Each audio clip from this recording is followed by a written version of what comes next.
So we're back again talking about our journey towards net zero. And there's something I've been wondering, which is at Future Net Zero now, you have painstakingly worked out our carbon footprint from the staff and office and all of these other impacts. But what are you actually going to do about it now that we have that information? That's a very good question. So we do have a carbon footprint. It's been benchmarked. I suppose the biggest thing for me at the moment is just trying to find some good data to benchmark it against.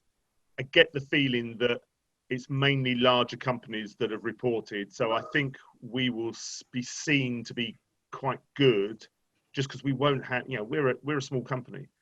But I suppose now what I'd like to do is that we're going to publicly announce the carbon footprint.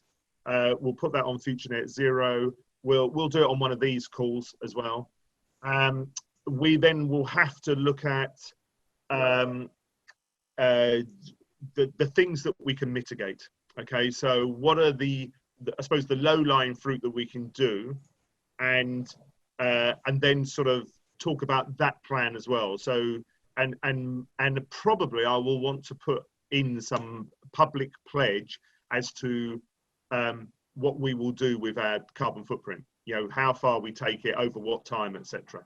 It's going to be interesting because obviously COVID has probably helped to reduce our carbon footprint, and so when we come out of COVID, we may well find that we're going to go back up again. So that's going to be a bit of a test for us. But yeah, so I think it's announce it, make it public, look at what we need to do, and then publicly announce what we're going to do. So I really want to share the journey with our audience as to what we're trying to do.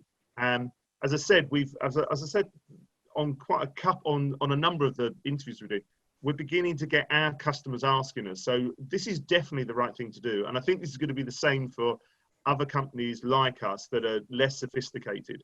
They're going to have to get down this route and be seen to be doing something around net zero, especially if you want to be working with large companies.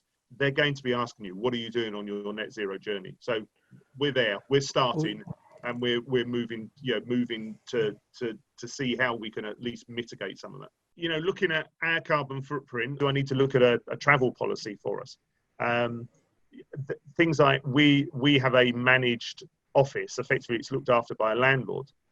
We don't use a green energy or renewable energy, and that's something that we probably should be looking at. But we don't have any control over that.